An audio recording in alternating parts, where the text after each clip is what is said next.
अविरल शब्द विनोद प्रसाद सकल भूतल मलकलंका मुनिवरूपा सिद्धीर्थ सरस्वती हरतमो दुरितान् अज्ञानतिमिरान्धानां ज्ञानाञ्जन शलाकया चक्षुरुन्मीलितं तस्मै श्रीगुरुवे नमः। श्री परम गुरुवे नमः। परम्पराचार्य गुरुभ्यो नमः। सकल कलुष विध्वंसकं श्रीशां परिवर्धकं धर्म संबंधकं भक्ति मना प्रतिबोधकारकं पुण्य प्रकाशकं पापप्रणाशकं शास्त्रं श्री मोक्षमार्गप्रकाशकनां ध्येयम् अस्मूल ग्रंथकर्तारः श्री सर्वज्ञदेवः तदुत्तर ग्रंथकर्तारः श्री गंधर्वदेवः प्रतिगंधर्वदेवः तेषां वचनानुसारं साध्यकं तन्नाम्नाय पंडित प्रवर्तोद्रमयी विरचितं श्रोतारः सावधानतया शृण्वन्तु। तत्तोत्तरमङ्गलमालया यत्पुण्यमुत्पद्यते तत्पुण्यं भक्तश्रोत्रीणां मङ्गलं भूयात्। मङ्गलं भगवान् वीरो मङ्गलं गौतमो गणे मङ्गलं कुन्दकुन्दार्यो जयन्धर्मोऽस्तु मङ्गलं सर्वमङ्गलमाङ्गल्यं सर्वकल्याणकारकं प्रधानं सर्वधर्माणां जयनं जयतु शास्त्रम्।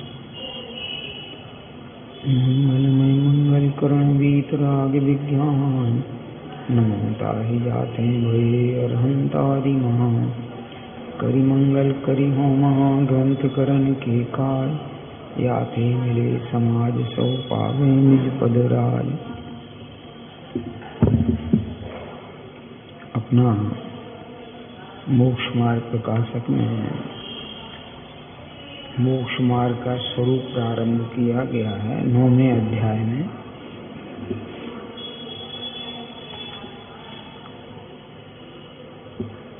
पुरुषार्थ से मोक्ष की प्राप्ति किससे? हाँ, इसके पहले एक कह चुके हैं कि जिससे अपना हित हो बस वो मोक्ष का उपाय करना। किसका उपाय करना? मोक्ष का। मोक्ष की प्राप्ति पुरुषार्थ से होती है। किससे? ये जो प्रश्न कई बार उठते हैं ना, भाग्य बढ़ा के पुरुषार्थ और ये सब, देखो विवक्षाएं हैं लौकिक कार्यों में। पुण्य, भाग्य माने पुण्य, पुण्य का विपाक होगा तो ये बाहरी अनुकूलताएं होंगी, पुरुषार्थ होगा तो मोक्ष की प्राप्ति होगी। पुरुषार्थ का अर्थ है जो उत्तम गुणों का सेवन करे। याद आ रहा है ये कहाँ परिभाषा दी है? पुरुष माने उत्तम गुणों में जो तन्मयता से सेवन करता है उसको पुरुष कहते हैं। ऐसे उत्तम गुणों के प्रयोजन में जो संलग्न है उसका नाम है पुरुषार्थ। क्या? उद्यम नहीं, उद्यम अलग विषय है और पुरुषार्थ अलग विषय है। ये मोक्ष मार्ग उसमें पुरुषार्थ सिद्धि उपाय की टीका में अस्ति पुरुष चिदात्मा में दिया है। हाँ, ताकि अपन को याद रहे। यहाँ प्रश्न है कि मोक्ष का उपाय काल लब्धि आने पर भवितव्यतानुसार बनता है या मोह आदि के उपशमादि होने पर बनता है या अपने पुरुषार्थ से उद्यम करने पर बनता है? सो कहो। कितने प्रश्न किए? काल लब्धि आएगी और अपना भाग्य होगा तो हो सकता है एक प्रश्न। कर्म मोह आदि का उपशम होगा तो कार्य बनेगा, हैं? अथवा पुरुषार्थ करने से बनता है। अब यूं देखो तो तीनों सब मिलेंगे। काल लब्धि होगी, हाँ, एक नहीं है, का उपशम होगा, पुरुषार्थ होगा तो कार्य बनेगा। अकेले पुरुषार्थ से, इससे अकेले से नहीं होगा। यदि प्रथम दोनों कारण मिलने पर बनता है तो हमें उपदेश किस लिए देते हो? अरे जब भाग्य में होगा, काल लब्धि आएगी, कर्म का उपशम होगा तो हो जाएगा, उपदेश क्यों देते हो? और पुरुषार्थ से बनता है तो उपदेश सब सुनते हैं, उनमें कोई उपाय कर सकता है, कोई नहीं कर सकता है, सो कारण क्या?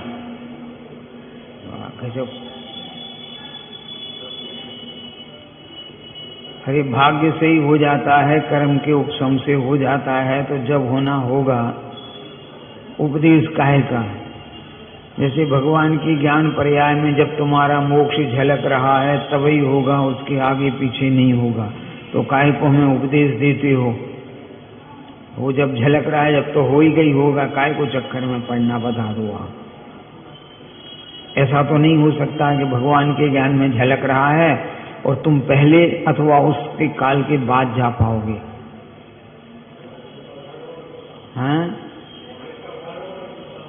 हाँ, समाधान, एक कार्य होने में अनेक कारण मिलते हैं। क्या मिलते हैं? एक कार्य के होने में अनेक कारण मिलते हैं। भोजन बनाने में आटा भी माने गेहूं भी, उसका पिसना भी, उसमें जल आदि का समागम भी, बनाने वाले का पुरुषार्थ भी, क्या कारण नहीं बनते, तब जाके एक कार्य बनता है। सो मोक्ष का उपाय बनता है, वहां तो पूर्वोक्त तीनों ही कारण मिलते हैं। जो कितनी मार्मिक बात कही, तीनों के तीनों कारण मिलते हैं। कौन कौन से? काल लब्धि,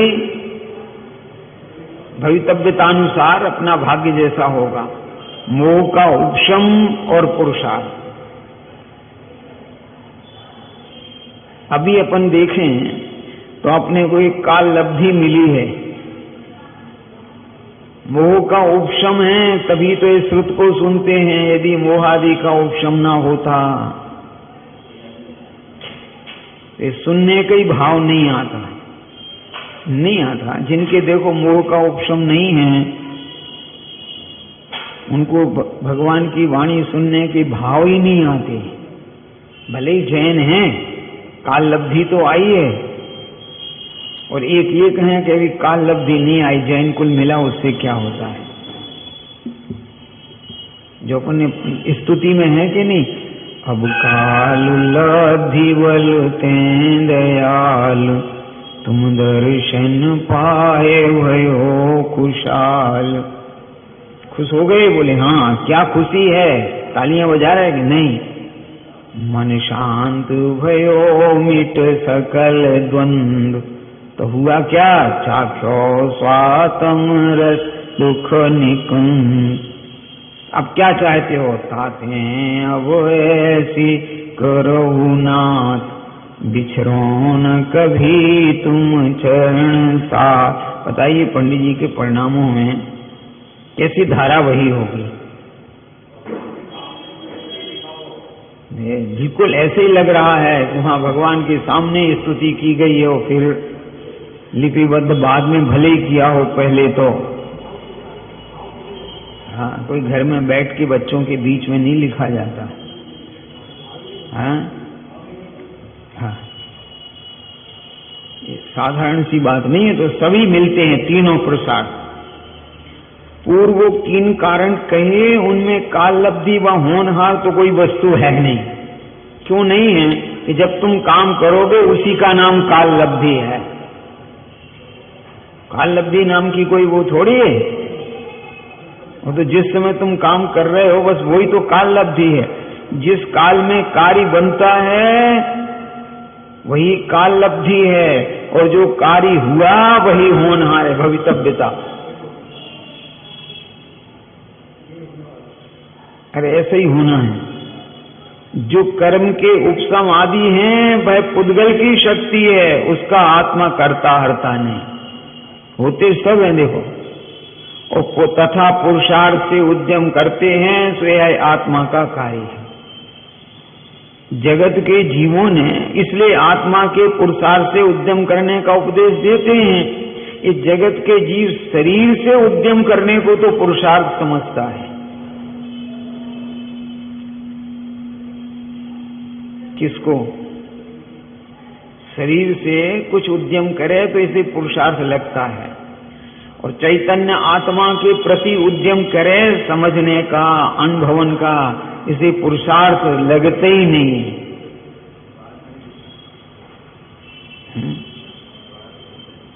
क्योंकि बाहर से दिखता नहीं ना। दिखता है? नहीं दिखता। ये उसे उद्यम नहीं लगता है।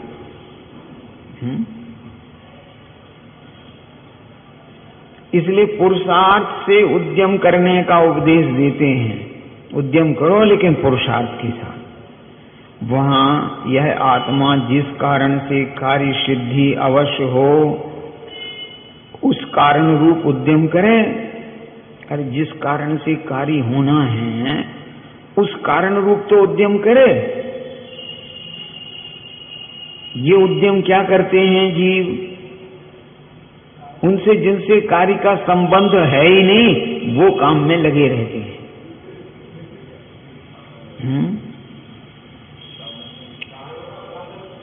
क्या चीज? ऐसे कारण जानते ही कहाँ हैं कि किन कारणों से मोक्ष होता है, किन कारणों से सम्यक दर्शन होता है। नहीं। देखो आप जैसे जीवों की संगति में रहते हैं, उस संगति का असर आए बिना रहता ही नहीं है। कुछ नहीं आएगा तो कुसंगति में बुरापना तो नहीं लगेगा। आप भले ही नहीं पीते हो, देखो अन्यथा मत लेना, आप लोगों में से बहुत लोग नहीं पीते, लेकिन आपके परिवार के सब पीते हैं। उनके पीते समय तुम्हें बुरा लगता है कि चाय पी रहे हैं बुरी है?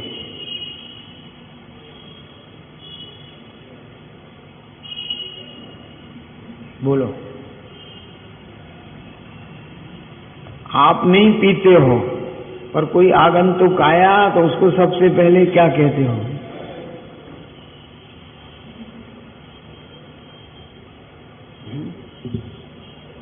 क्या संगति कि हमने जिन लोगों की संगति की वे सब चाय पीने वाले हैं। हम उनके साथ रहते रहते इतने वो हो गए कि अब हमें वो उसे मद्य पदार्थ ही नहीं लगता है, अभक्ष नहीं लगता है। कुछ फर्क लगा समझ में?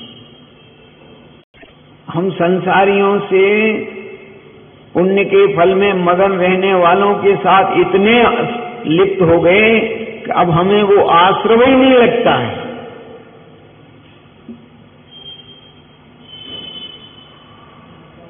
लगता है?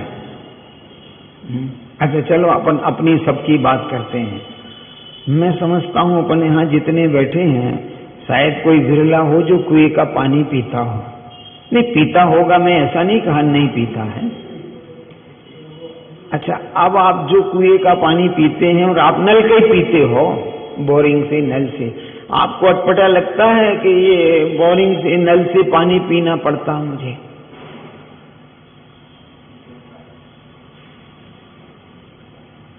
अरे अपन सभी हैं, इसमें तो कोई बुराई की बात नहीं है। नल का पानी पीते समय किसको बुरा लगता है जरा बताओ? बताओ, मैंने कोई हाथ नहीं उठाना है। क्यों? क्योंकि हम ऐसे लोगों के समागम में रहने लगे हैं कि सभी तो पीते हैं, तो हमें नहीं, हम नहीं पीते हैं। देखो अभी ये नहीं चला रहे कि हम भी पीने लगे, अभी ये नहीं समझा रहा हूं। अभी तो ये समझा रहा हूं कि उनके समागम में रहते रहते हमें वो अटपटा लगता ही नहीं है। फिर परिस्थितियां ऐसी बनती हैं तो फिर हम पीने लगते हैं। जैसे तुम भले ही कुछ भी कहो, हम तो सब बोरिंग से पीते हैं। हाँ बहुत अच्छी बात है। बोरिंग में पाइप लगे कि नहीं लगे? मशीन में से जहां से पानी आ रहा है, हाँ? तुम्हारे चौके तक जिस नल में से आ रहा है, आपको लगता है कि वो अशुद्ध है? क्यों? नहीं, प्रश्न समझ रहे? अपनी चर्चा क्या चल रही कि अपन उन लोगों के साथ रहते रहते, अब जब आपसे कहा तो आपने मालूम क्या उत्तर दिया त्यागी वृत्ति भी तो ले लेते हैं, वो भी तो बोरिंग का लेते हैं। नहीं, वो नल का नहीं, बोरिंग का। तो हमको लेने में क्या हुआ? अभी दोष पर नहीं जाना। अभी प्रकरण कौन सा? अपन इनके समागम में इतने हो गए तो हम आश्रव तत्व वालों के, बंध तत्व वालों के, इंद्रिय विषय में सुख मानने वालों का इतना बड़ा समागम हो गया कि अब हमें इंद्रियों के दुख सुख दुख रूप नहीं लगते हैं। क्या नहीं लगते हैं? हाँ? अच्छा, आप भी जब कई बार शिविरों में जाते हो और जब याचना पूर्वक भोजन करते हो, आपको बुरा लगता है? हाँ? वहां थाली ले लेकर के एक एक चीज याचना से आपको बुरा लगता है? क्यों नहीं लगता? अभी निंदा नहीं चला रहे, ध्यान रखना। क्यों नहीं लगता? तो वहां वो जितने लोगों का समागम है वो सब इसी प्रकार से ले रहे हैं। कुछ न्याय आया समझ में? क्योंकि सब करते हैं तो बुरा नहीं लगता, और एक आध कोई करे तो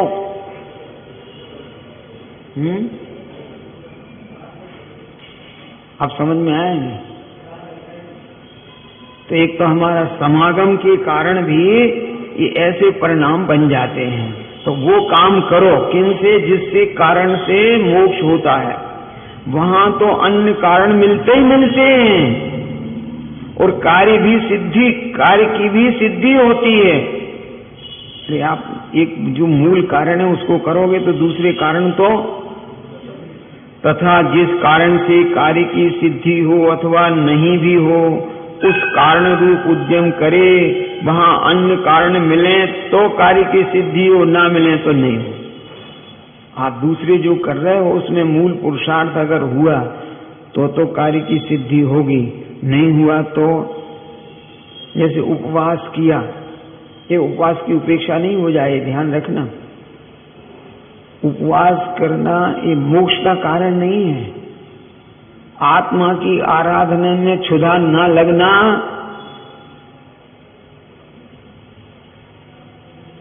मैं रत्नत्रय की साधना में भूख नहीं लग रही। क्या नहीं लग रही? किसकी साधना में? कि साहब कुछ तो ले लो, सही नहीं। कि साहब ले आओ, कुछ तो ले आओ, थोड़ा सा लेके वापिस आ गए। आपके सबके अनुभव होंगे।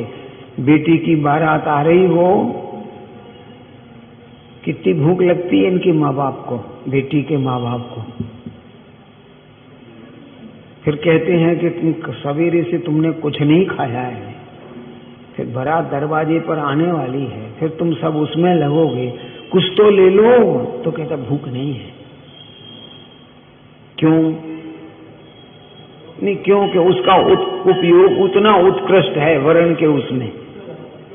जब तुम्हारी परिणति की बारात आ रही हो चैतन्य भगवान आत्मा की, तो तुम्हें भूख लगेगी।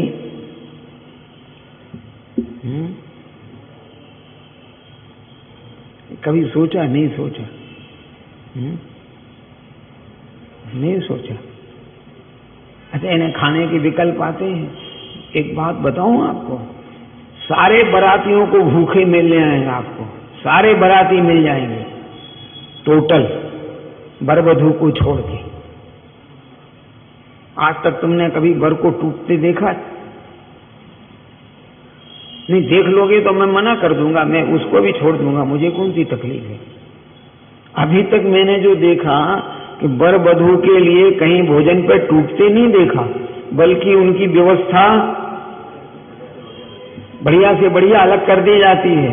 और तो और दोनों की तो छोड़ो, उन दोनों के जो साथी रहते हैं ना, 4-6 लोग, वे भी उनके साथ मजा लेते हैं। कभी सोचा कि ऐसा तो नहीं होगी कि मिठाई कम पड़ जाएगी, कि खत्म हो जाएगी, कि हमको मिलेगी कि नहीं मिलेगी इत्यादि हैं विकल्प। तो जिसको मोक्ष लक्ष्मी वर्ण हो रहा है उसे कौन कौन से कामों की याद आएगी, जरा बताना। क्यों, मोबाइल तो पास रखता होगा, कंपनी का कभी फोन आएगा तो बात कर लूंगा। क्यों, बर से पूछ रहा हूं कि जब तू घोड़ी पे बैठा था तो मोबाइल रखा था कि नहीं, कि कभी वर्किंग डे है, कभी कंपनी से फोन आ गया तो पूछ बात कर लूंगा। हैं?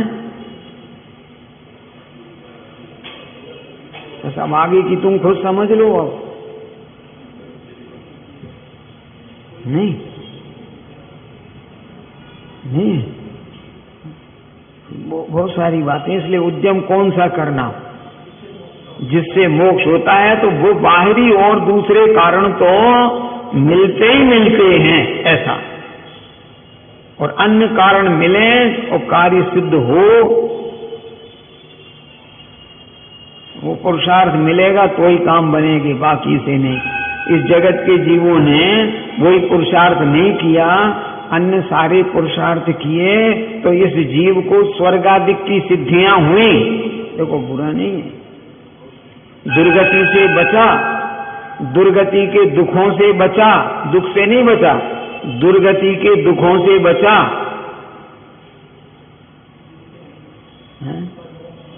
मोक्ष आत्म सुख नहीं मिल पाया। क्यों? कि जो मूल पुरुषार्थ था वो इस जीव से हो नहीं सका। हो सका? नहीं हो सका। सो जिनमत में तो मोक्ष का उपाय कहा है, स्वर्ग के उपाय नहीं कहे हैं। पूरा छूट गया। सो जिनमत में तो मोक्ष का उपाय कहा है, इससे मोक्ष होता ही होता है। आत्मा के शुद्ध स्वभाव का अनुभवन करने से मोक्ष होता ही होता है। बाकी के आत्मा के विभाव रूप जो परिणाम हैं, भले ही वे मोक्ष के साधन रूप हों, उनके अनुभवों से मोक्ष नहीं मिलता है। किनसे? मोक्ष के साधन भूत जो अन्य साधन हैं, उनके अनुभवन से मोक्ष नहीं मिलता है। मोक्ष तो आत्मा के शुद्ध मोक्ष मुक्त स्वरूप आत्मा का। किससे? यद्यपि निचली भूमिका में जो पहले मुक्त हैं उनका अनुभवन करें, और फिर जैसे वो मुक्त हैं ऐसे अपने स्वभाव का अनुभवन करें, तो बाकी के अन्य साधन तो स्वयं बन जाते हैं। जी हाँ, बन जाते हैं। फिर बनाने की आकुल नहीं, बनाने की आकुलता नहीं होती है, फिर सब काम होता रहता है। कैसी बात करते हो, काम तो होगा। मैंने कहा मुनिराज से पूछो, इन्हें पीछे की आकुलता है? नहीं है ना। कमंडलू की आकुलता है, शास्त्र की आकुलता है, सब मिल जाते हैं कि नहीं सहज। अरे पीछी परिवर्तन में पीछी मिलती है, कमंडलू अच्छा नहीं हो तो वो भी परिवर्तित हो जाता है कि नहीं होता है, बता दो आप।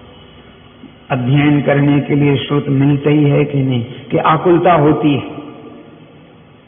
हाँ?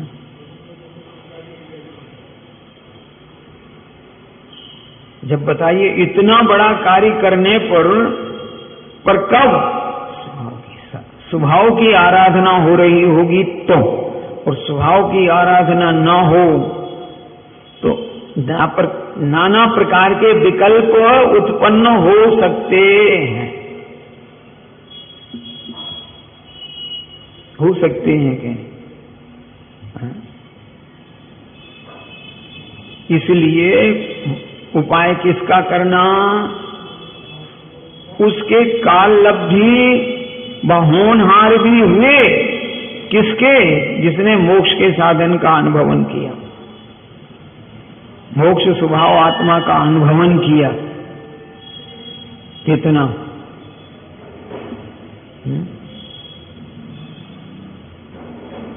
नहीं, कितना? देखो, आप जब वस्त्र धोते हो, कॉलर, कफ धोते हो कि नहीं? दृष्टि मैल पर है कि सफाई पर है? दिख मैल रहा है कि नहीं? अरे रगड़ रहे ना, अभी तो मैल और है। दृष्टि काय पर है कि स्वच्छता इतनी है, दृष्टि स्वच्छता पर है, दिखाई मैल दे रहा है, दूर मैल को किया जा रहा है, दृष्टि में कौन दिख रहा है? और पूरा मैल दूर हो गया तो फिर भी रगड़ते रहोगे।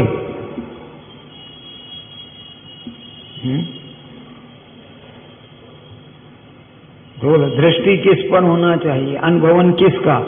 स्वभाव का, शुद्धता का। बाकी सब काम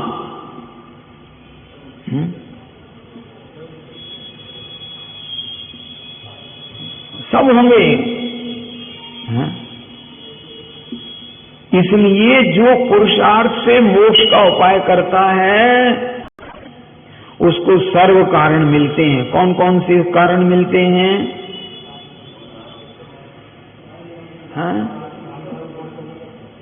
अरे कौन कौन से कारण मिलते हैं? फिर पांचों संभाय, जो भी कहना हो अब सब चलेगा। काल लब्धि भी मिलेगी, मोहादि का उपशम भी होगा कि नहीं? पुरुषार्थ देखो, आपको सुनने का भाव बना तो मोह का उपशम हुआ है, उपशम हुआ है तो ही बैठे हो। अगर वो उपशम नहीं होता तो पता नहीं ग्रस्त जीवन का सांसारिक शारीरिक कोई सी क्रिया में परिवर्तन हो रहा होता। अरे हो रहा, अभी प्रवचन का भाव समाप्त हो जाए तो वही क्रिया में लगेंगे कि नहीं, बता दो आप। अभी बैठे बैठे परिणाम चला जाए तो बैठे रहेंगे यहां, इतनी माइक की तीखी आवाज सुनाई नहीं देगी, बल्कि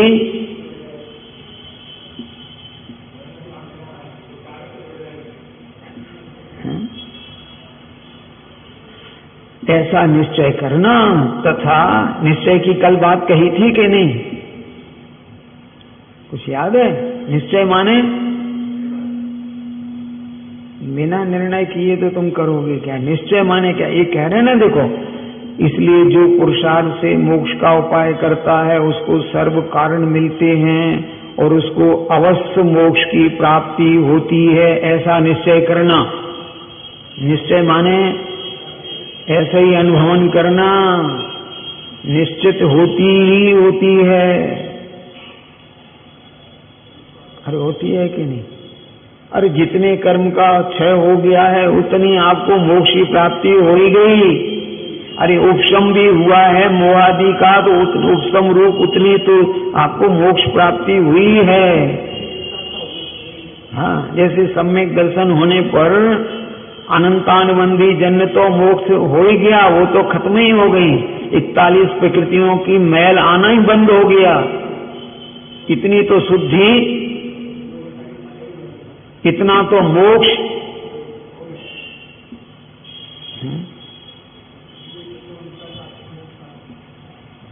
नहीं, अरे है नहीं है। तथा जो जीव पुरुषार्थ से मोक्ष का उपाय नहीं करता उसके काल लब्धि व होनार भी नहीं। काहे की काल लब्धि? पुरुषार्थ करे उसके नाम तो काल लब्धि है जिस समय में है? और होनहार भी नहीं है, क्योंकि होनहार होती तो पुरुषार्थ करता। जी हाँ, देखो ये जो बच्चे पढ़ते नहीं हैं, सवेरे जल्दी उठ के याद नहीं करते हैं, तो आप क्या कहोगे? पहले तो ये बताओ।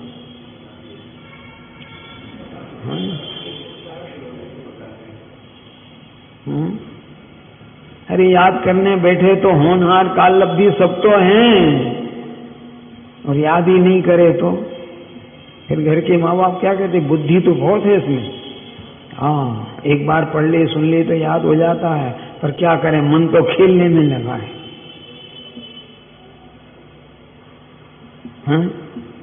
फेल हो गया। बोले क्या करें, मन तो कहीं और लगा है, हैं? पुस्तक खोल के पढ़ता रहता है। हाँ, घर के लोग समझते पढ़ रहा है। हमने एक बार देखा था उसको धोखे से। हाँ, वो तो चला गया, उसकी पुस्तक में तो फोटो रखे थे। पास काय में होंगे। अब समझ में आ गई नहीं? ये यहाँ मंदिर में श्रुत का अध्ययन करता है, भगवान की पूजा करता है। उसके चित्रपट पर तो संसार के विषय, शरीर के विषय, वो चित्रपट पर तो वो ही रखे हुए हैं। वो तो दूसरे लोग देख रहे, पूजा कर रहा है, अंदर में चित्रपट पर क्या है?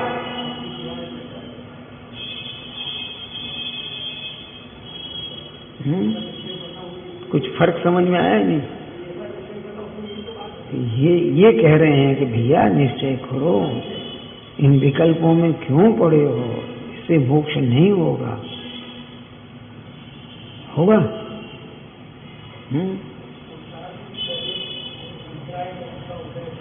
नहीं होगा अंतराय का उदय, यही तो कहना चाहते हैं। यदि पुरुषार्थ करे तो अंतराय कुछ नहीं कर सकता है। जी हाँ, तुम पुरुषार्थ नहीं, आपने प्रवचन सार में आया है, जब यह जीव स्वयं ज्ञान नहीं करता है तब ज्ञानावरण कर्म का उदय कहलाता है। स्वयं ही आत्मा का अवलोकन नहीं करता है तो दर्शनावरण कर्म का उदय कहलाता है। स्वयं स्वभाव को न देखकर पर की तरफ जाता है तो मोह का उदय कहलाता है। आज तक ये नहीं समझ में आ रहा है। आ रहा है नहीं? कर्म की फिलॉसफी पढ़ाएंगे तब उधर से समझाऊंगा, नहीं तब वहां से समझाऊंगा कि कर्म का उदय होगा तो तुम पुरुषार्थ करो तो भी नहीं कर पाओगे। जाओ, टोडरमल जी ने लिखा है कि नाव सिर पे आ जाए कर लो पुरुषार्थ, नहीं निकल पाओगे। जी हाँ, नहीं मुझे एकांगी नहीं बनना है। अभी प्रकरण काय का चल रहा है, पुरुषार्थ करो। तुम पुरुषार्थ करोगे और मोक्ष की सिद्धि ना हो, ये संभव ही नहीं है। जो आपके बताओ, आप लोग इतने बैठे हो, कौन कौन से लोगों के पाप का उदय है जो शिखर जी नहीं जा पा रहे? सब यहीं बैठे, कौन कौन के पाप का उदय है? तो साहब हमने तो आज तक भी जाने की सोची ही नहीं है, हमारी काय का पाप का उदय? अरे न्याय समझ में आया नहीं? जब आप सोचें, उद्यम करें, अरे सारे पुरुषार्थ करें और किन्हीं कारणों से ना जा सकें, जैसे हमने तो उद्यम किए, टिकट बनवाए, ट्रेनें बंद हो गई, लॉकडाउन लग गया, तो फिर तुम कर्म पे आरोप लगाओ। अभी तुम पुरुषार्थ क्या, तुम तो सोचते ही नहीं हो कि जाना है, तो तुम कह रहे कर्म का उदय है। काय के कर्म का उदय है बताओ? कुछ न्याय पकड़ में आ रहे नहीं आ रहे? तुम्हें बचपन से यही तो सिखाया था, बाल बोध में। कुछ याद आ रहा है कर्मों का? एक आध कोई बताएगा कोई से भी कर्म का एक उदाहरण बाल बोध का? देखो, मंदिर जाए, ताला लगा मिले, भगवान का दर्शन ना हो सके तो दर्शनावरणी कर्म का उदय है। याद आ गया नहीं? अब तुम मंदिर ही नहीं आ रहे हो और कह रहे हमारे दर्शनावरणी कर्म का उदय है। काय के उदय है? यद्यपि कहें तो है तीव्र इतना उदय, किसी मंदिर जाने के भाव नहीं है, परंतु अभी ये मुख्यता नहीं है। अभी तो कि तुम मंदिर जाओ और दर्शन ना हो सके, आप भगवान की वाणी सुनो, हाँ, और समझ ना आ सके, सुनाई ना दे सके, हाँ, क्या करें? हम तो मंदिर आए, महाशय जी उठा के ले गए हमको, चलो तो उदय कहो, अन्यथा बस पुरुषार्थ को मुख्य रखिए, ये कहना चाहते ने। जो जीव पुरुषार्थ से मोक्ष का उपाय नहीं करता उसके कालब्धि होनार भी नहीं और कर्म के उपसमाधि भी नहीं हुए तो यह उपाय नहीं करता। है ऐसा नहीं है कि कर्म का नहीं है इतना उदय तभी तो नहीं करता है? इसलिए जो पुरुषार्थ से मोक्ष का उपाय नहीं करता उसको कोई कारण नहीं मिलते, उसको मोक्ष की प्राप्ति नहीं होती, ऐसा निश्चय करना।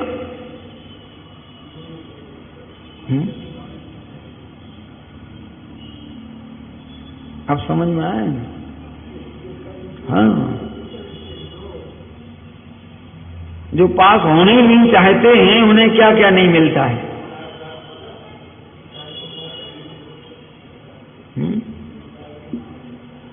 सब पुस्तक नहीं मिली। अरे तुम पुस्तक नहीं मिली कि तुमने नहीं ढूंढी, ये बताओ पहले।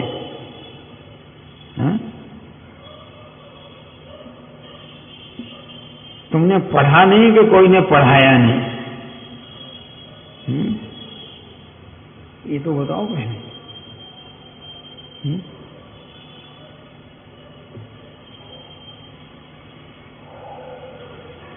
कुछ फर्क लगा?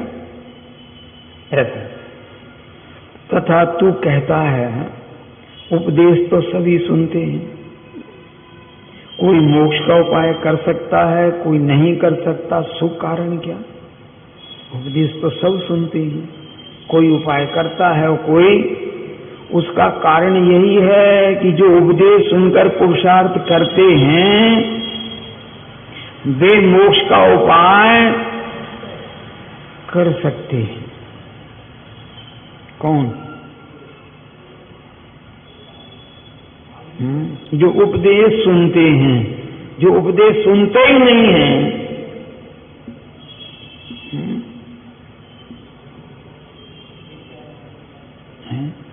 देखो, आपको अपनी सेवा करवाना हो, आपको अपना वर्चस्व रखने हो तो इनको शिक्षा मत देना। अरे पुराने जमाने में यही होता था कि नहीं, कि अगर ये पढ़ लिख गए तो क्या होगा, अपना क्या होगा, ये पढ़ लिख गए तो अपना क्या होगा। और जिनको ये नहीं है कि सब शिक्षित हो जाएं तो क्या होगा उनका। अरे तुम्हारा ज्ञान कौन छीन लेगा, ये तो बता दो पहले। ये पंडितों को भी परिणाम रहता है, सब कुछ मत सिखा देना, कहीं क्यों, अपना वर्चस्व खत्म हो जाएगा, चेला आगे आ जाएगा, यानी तुम्हारा ज्ञान कम हो जाएगा। नहीं कुछ फर्क लगा? नहीं, आपको तो जो आता है सिखाऊं, सीखने दो, अंतर इतना ही तो होगा। तुम्हारे नाम से नहीं, तुम्हारे शिष्य के नाम से सीख लेंगे, सीखेंगे तो तत्व के अतत्व। हाँ? तो पुरुषार्थ किसका करते रहना। देखो, भगवान ने मोक्ष का पुरुषार्थ किया, सब साधन बने, इतने लोगों को सबको सिखाया, मोक्ष सब गए कि नहीं? भगवान को कमी हो गई, वहां मोक्ष ज्यादा आ जाएंगे तो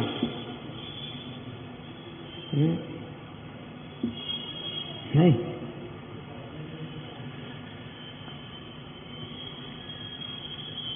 उपदेश तो शिक्षा मात्र है, फल तो जैसा पुरुषार्थ करे वैसा लगता है। उपदेश का काम क्या है? शिक्षा। अरे उपदेश का काम क्या है? शिक्षा मात्र है, फल तो कौन सा? जैसा तुम उसका उपयोग करोगे फल तो वैसा लगेगा।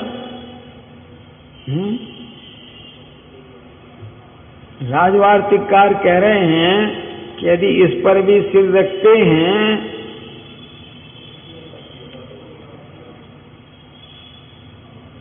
है? बालों को उंगलियों से पीछे करते हैं तो एक कंघा हो गया।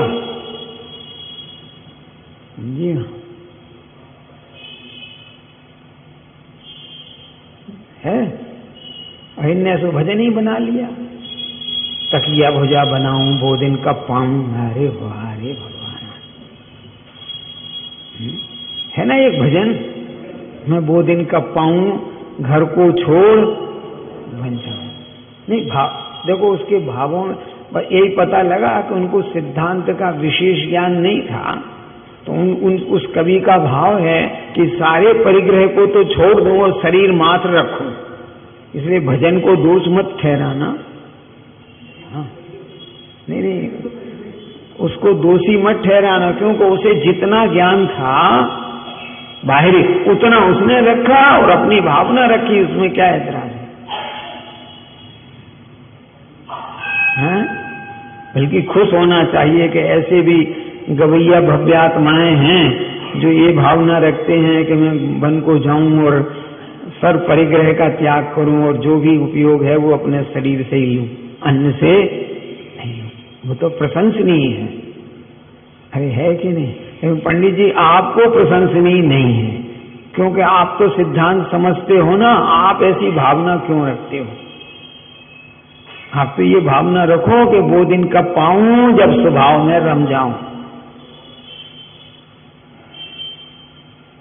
और बच्चों के लिए तो वो दिन कब पाऊं, घर को छोड़ बन जाऊं। इसलिए किसी भी चीज का खंडन नहीं, बल्कि उसमें देखना चाहिए। इसलिए कई बार कहते हैं ना, लेखक कौन है, किस समय में लिखा गया है, उस समय क्या परंपरा चल रही थी। क्योंकि जैसी परंपरा चलती है वैसा लेखन चलता है। ऐसा फिर प्रश्न है कि द्रव्यलिंगी मुनि मोक्ष के अर्थ ग्रस्तपना छोड़कर, कितनी बड़ी बात कह रहे, तपस्चरण आदि करता है, वहां पुरुषार्थ तो किया, कार्य सिद्ध नहीं हुआ, इसलिए पुरुषार्थ करने से तो कुछ सिद्धि है नहीं। ये प्रश्न है, ध्यान रखना, उत्तर नहीं, समाधान देखिए। अन्यथा पुरुषार्थ से फल चाहे तो कैसे सिद्ध हो?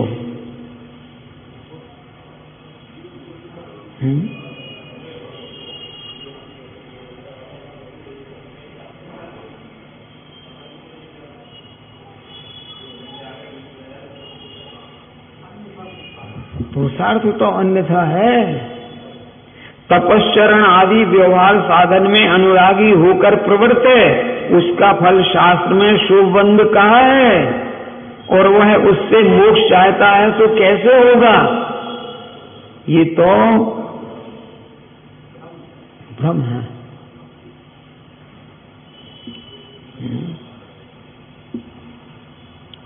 नहीं, देखो एक बात बताएं, शुद्ध लेखन तो आता नहीं और सुंदर लेखन करना चाहता है, और नए पेन नई कलम सब लेके परीक्षा में गया, पास होएगा कि नहीं? अरे भैया, शुद्ध लेखन के साथ सुंदर लेखन काम का है। अगर शुद्ध लेखन नहीं आता है तो सुंदर लेखन क्या कर लेगा? सुंदर लेखन करने वाले सड़क पे बैठे रहते हैं और शुद्ध लेखन करने वाले अच्छे ऑफिसों में बैठे रहते हैं। हाँ, अब समझ में आ गया। सुंदर लेखन कौन करता है? पेंटर। जिस पे गाड़ी पे तुम नंबर लिखवाते हो तो कहीं कुछ तो भी लिखवा जाने, वो सुंदर लेखन करता है कि नहीं? तो वो खुद ही कहता है, तुम तो हमको जैसा दे जाओगे हम वैसा लिख देंगे, हम नहीं जानते मात्रा छोटी आएगी कि बड़ी आएगी, हमें नहीं मालूम। वो कहता हमको तो यहां लिख के दे जाओ, उसके बाद भी वो गलतियां कर देते हैं। हाँ, इतना ही नहीं है, क्योंकि अगर उनको आदत में जो लिखा होगा वो मात्रा वही लगा देंगे, फिर तुम कहोगे ये गलत लगा दिएगा। गलत लगा दिए हो।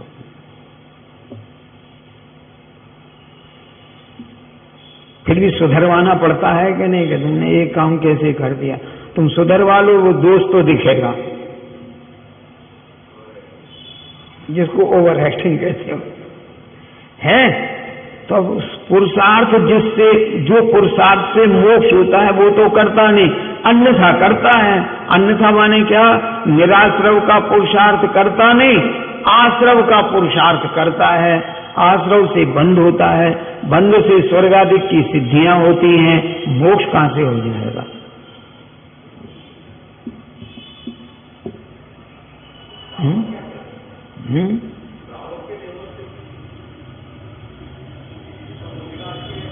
हाँ, ये मुनिराज के लिए कह रहे हैं, श्रावकों से भी यही कह रहे हैं ना कि जितनी तुम्हारी भूमिका है उस भूमिका के योग्य आप आश्रव से बचो। किससे? हाँ? अरे तुम वीतराग देव शास्त्र की पूजा करो, रागियों की तो मत करो। हाँ? अरे आपसे इतना तो करें, पहले पाप से तो बचो, पुण्य करो नहीं समझा रहा हूं, पहले पाप से तो बचो, पाप से बचोगे तो आगे की बात करेंगे। पहले गंदे नाली में से तो निकलो, फिर नहाने की बात करूं। कुछ न्याय समझे? ये गंदगी सफाई करने का काम तो छोड़ो, फिर नहाने की बात करूं। अब तुम गंदगी में भी काम कर रहे हो और नहा भी रहे हो, क्या हो रहा होगा? शुद्धि तो आएगी नहीं? होता है तो धूल धोने वाले धूल धोते रहते, हाथ भी उसी नाली में ही धो लेते हैं। क्या धूल धुले कहते, क्या कहते हैं? हाँ, पर धोते काय में है? हाथ कहां धोते हैं? प्रश्न आया पकड़ में नहीं? तो पुरुषार्थ तो तुम्हारा अन्य प्रकार का है ना, उपवास भी करते हो और स्वर्ग की चाह करते हो। और यहां स्तुति में कह रहे मेरे ना चाहे कछु और ईस, इंद्रादिक पद नहीं चाहूं। मैंने कहा मंदिर का पद छोड़, फिर मैं इंद्र की बात करूंगा। अभी मंदिर का तो पद नहीं छोड़ना चाहता है, नहीं, समाज का तो पद नहीं छोड़ना चाहता है, छोड़ना चाहता है। देखो आप सामाजिक जब चुनाव होते हैं, हो भगवान, अब ये कहें कि हमें इंद्र का पद नहीं चाहिए, इनकी चलेगी, मान लें हम। अरे स्तुति में है ना, इंद्रादिक पद नहीं चाहूं, विषयन में ना ही लुभाऊं। तो अभी लौकिक में इतनी मगनता है, ये मोक्ष मार्ग में क्या बढ़ेंगे? कि पुरुषार्थ तो सब करते हैं कि उसका फल उन्हें स्वर्गादिक मिलेगा। अरे समाज की सेवा में, साधर्मियों के काम में फल तो लगेगा, परंतु देखो एक काम करो मनीष जी, आपका कोई काम नहीं, कोई नहीं आए तो प्रवचन सुन लेना, आए तो उनको सबको ठहराना, नाश्ते की व्यवस्था, नहाने की, ये सब काम तुम्हारा। कितने प्रवचन सुनोगे जरा एक बार बताओ? क्या सीख पाओगे बोलो 10 दिन के शिविर में? क्यों नहीं? क्यों? क्योंकि पुरुषार्थ जो श्रवण में लगाना था वो तुमने लोगों के आवास व्यवस्था में लगा दिया, भोजन बनाने की व्यवस्था में लगा दिया। ये कभी धर्म सुनते हैं? बता दो ये रसोई बनवाने वाले, और सुन भी ले तो उन्हें क्या समझ में आता है? दिमाग तो वहीं लगा है कि नाश्ते में क्या बनाया क्या नहीं बनाया, वो देख के आऊं कोई गड़बड़ तो नहीं हो गई, सामग्री आई कि नहीं आई। नहीं, निंदा में तो फिर क्या करेंगे कि नहीं, उन्हें पुण्याश्रव तो है साधर्मियों के कार्य में, पापाश्रव नहीं समझा रहा हूं, परंतु हाँ, नहीं तो लड़ने को दौड़ते हैं कि अगर हम नहीं करेंगे तो तुम कर क्या लोगे? बड़े प्रवचन वाले बड़े आए, हाँ हमारी बदौलत है जो आप सुनते हो, इतने लोग सुन लेते हैं। मैंने कहा नहीं, तुम्हारी वो भी सही है, परंतु जो बात है वो बात कह रहे हैं। अरे अंतर आया समझ में नहीं? तो ये जीव का परिणति आश्रव तत्व में तो मगन है। देखो अब वहां से हट जाना, आश्रव तत्व में तो मगन है और शुद्ध तत्व के प्रति परिणाम जाता नहीं है। जबकि वो आश्रव तत्व भी शुद्धता में जाने के लिए किया था, तो वो हुआ नहीं, फल क्या लगेगा? भाई इतना ही फल लगा कि आखिरी में कह दिया इन्हें, देखो भोजन की कितनी अच्छी व्यवस्था करी, तालियां बजाओ तालियां बजाओ तालियां बजाओ, इन्हें तुमको भोजन में बोलो नाश्ते में कमी रखी है सब, और तुम बड़े खा, तो स्वर्ग की तालियां बज जाएंगी, स्वर्ग का वैभव मिल जाएगा। आश्रव तत्व में रहने से स्वर्ग आदि का वैभव मिलेगा, सुख मिलेगा, दुख नहीं। परंतु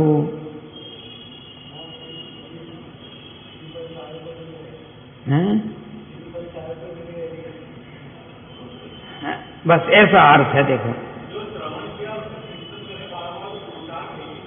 पता नहीं कितना कर पाता होगा।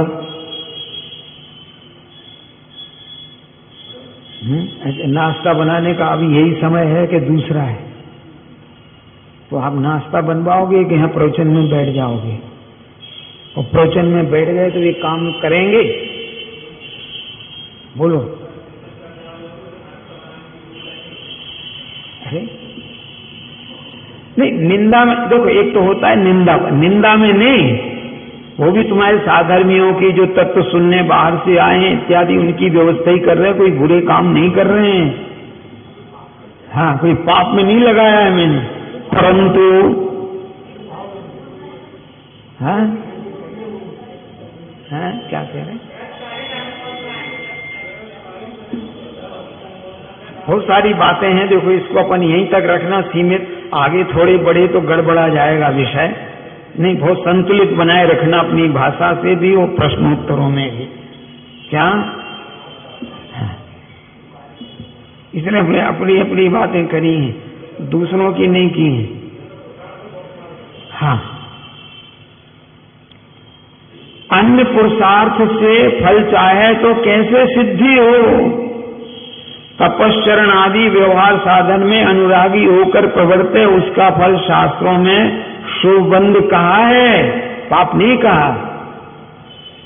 और यह उससे मोक्ष चाहता है, सो कैसे होगा? आश्रव से मोक्ष चाहता है, कैसे होगा? बंध से मोक्ष चाहता है, कैसे होगा?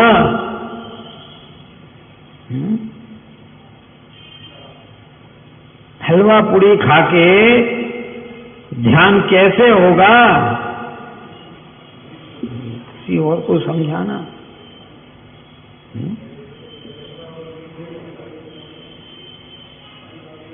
नहीं,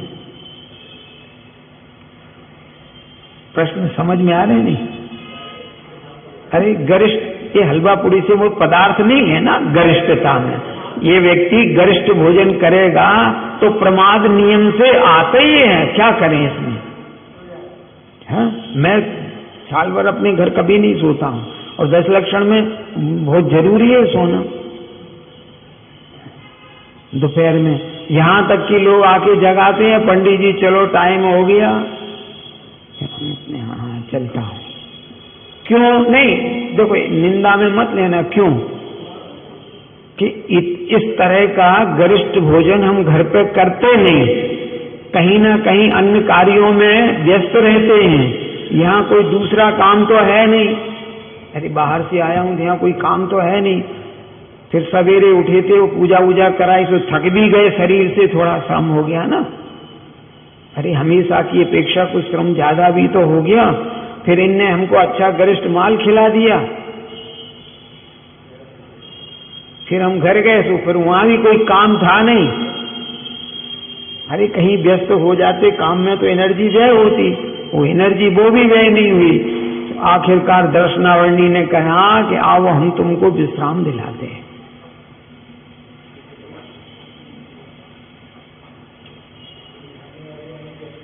अपने अरे उठाए सुनने वाले अपने आप आ जाएंगे। फिर तो कुछ अंतर आया समझने में?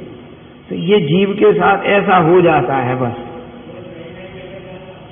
क्या कह रहे?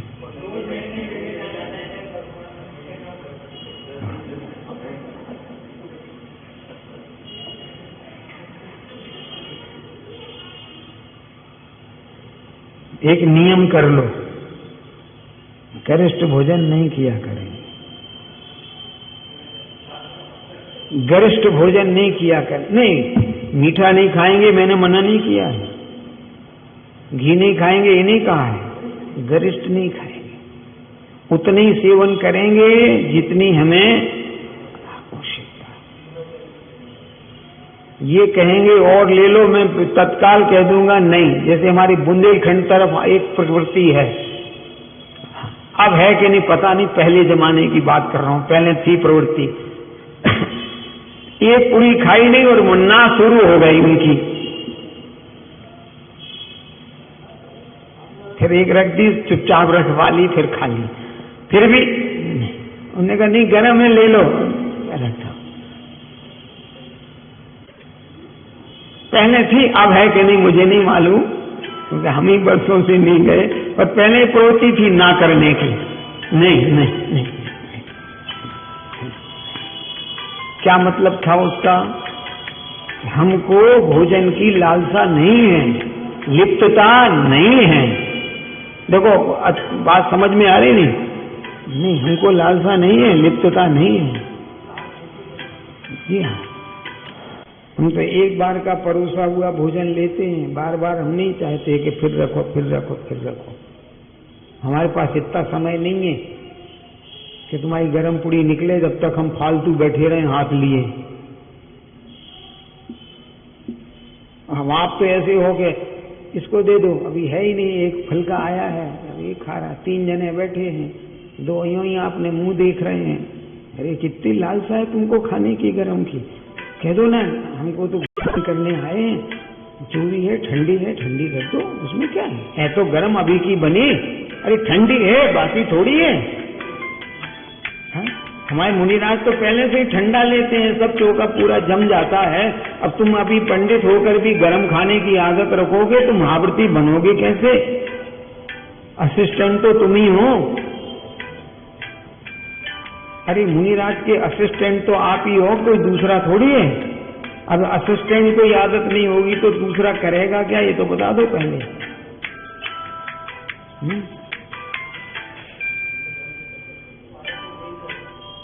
उपाय तो हम तो 3 बैठे हैं, तीनों की थाली में खाली नहीं होना चाहिए तो भोजन करूंगा, अगर एक की भी थाली खाली दिखी तो मैं भोजन छोड़ दूंगा। ठंडा रखो, क्या तकलीफ है? हाँ, कुछ फर्क आया समझ में नहीं? तो तुमको तो लालसा कितनी है, अब ऐसे सब जगह घटा लेना। अब आप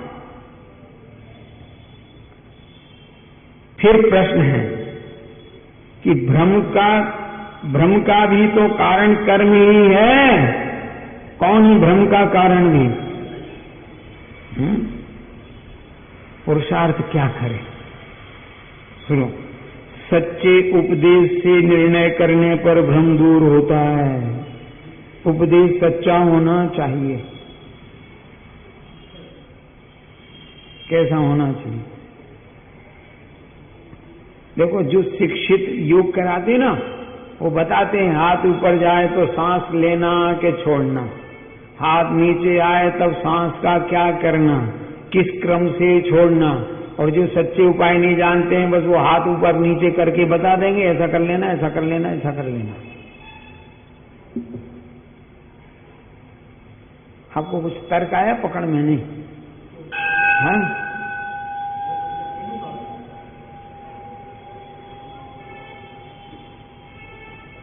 कुछ तर्क समझ रहे नहीं? तो सच्चा उपाय कहां?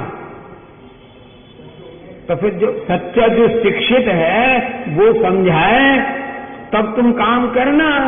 अब ये स्वयं को इनको कुछ पता नहीं है और ये कर रहे हैं तो करेंगे क्या? जैसे आज तक भी आपकी जिंदगी हो गई पूजा करते करते, बुढ़ापा आ गया, आज भी पूजा करना नहीं आता है, नहीं आता है। क्यों नहीं? अनुभवी नहीं। क्यों? कि किसी शिक्षित से आपने कभी पूजा सीखी ही नहीं है, और अब इतने हो गए कि अब वो शिक्षित बताए तो आप मानने को तैयार नहीं हो। आज भी नहीं आती है पूजा करने।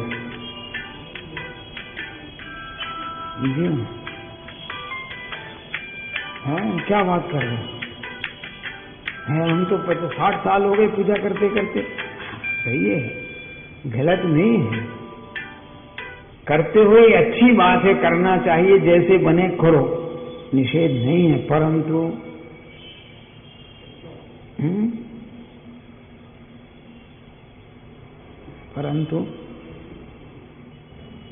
परंतु मैं इसलिए पहले सच्चा उपदेश सुनो। ये जो कह रहे ना, यहां से चला रहा हूं मैं, कहा सच्चे उपदेश से निर्णय करने पर भ्रम दूर होता है। तो तुमने अभी सच्चा उपदेश सुना कहां है? उपदेश कौन सा सुनते हैं? परंतु ऐसा पुरुषार्थ नहीं करता, इसी से भ्रम रहता है। निर्णय करने का पुरुषार्थ करे तो भ्रम का कारण जो मोह कर्म, उसके भी उपसमाधि हों तो भ्रम दूर हो जाए। है जैसे आपको इतना तो निर्णय करो कि भगवान की वाणी में परस्पर में विरोध नहीं होता है। ऐसा नहीं होगा कि कहीं उसे धर्म कहें और कहीं उसे, ऐसा नहीं होगा कि कहीं पूज्य कहें और कहीं अपूज्य कहें। है इन विद्वानों को लिखते लिखाते पढ़ते पढ़ाते जिंदगी निकल गई कि जब तक भगवान बिंब की प्रतिष्ठा नहीं होती है पंच कल्याणक की, तब तक उन्हें पूज्य नहीं मानते हैं। परंतु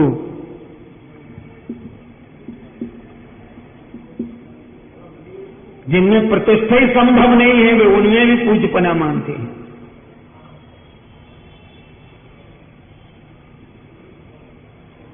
प्रतिष्ठा संभव ही नहीं है, फिर भी पूज्य मानते हैं।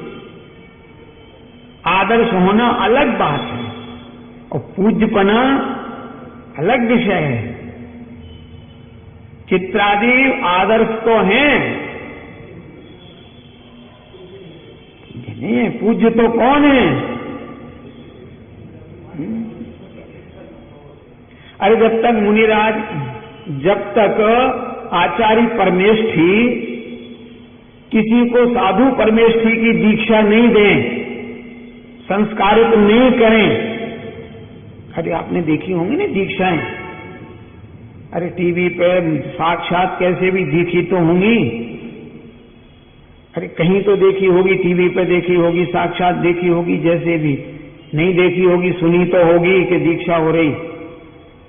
हाँ, तो उनके मंत्र संस्कार किए जाते हैं, तब वे पूज्य हो जाते हैं। कपड़े उतार देने मात्र से उनमें पूज्यपना नहीं होता है। उनको दीक्षित के दीक्षा के मंत्र संस्कारों से संस्कारित किया जाता है। कुछ आया समझ में नहीं? अब जिनमें संस्कार ही नहीं है और अगर कपड़े नहीं है तो क्या क्या मानेंगे, बता दो आप। तो फिर सच्चा उपदेश सुनो। हाँ, कि बीतरागी निर्गंत संत ही मोक्ष मार्गी हैं, वे ही मोक्ष के उपाय में लगे हैं। अन्य जो भले ही नग्नता को धारण किए हुए हों, परंतु अरहंत की परंपरा में दीक्षित नहीं हैं, वे मोक्ष मार्ग में नहीं है, पूज्य नहीं है। ये लोग पूछते हैं कि वे उन्हें समझते होंगे। तुमको आपसे बात समझा रहे, दूसरों को थोड़ी समझा रहे। अरे है ना, नागा साधु निकलते हैं, नागा साधु हैं, वो भी नग्न रहते हैं। हाँ? तो सच्चा उपदेश सुनेंगे।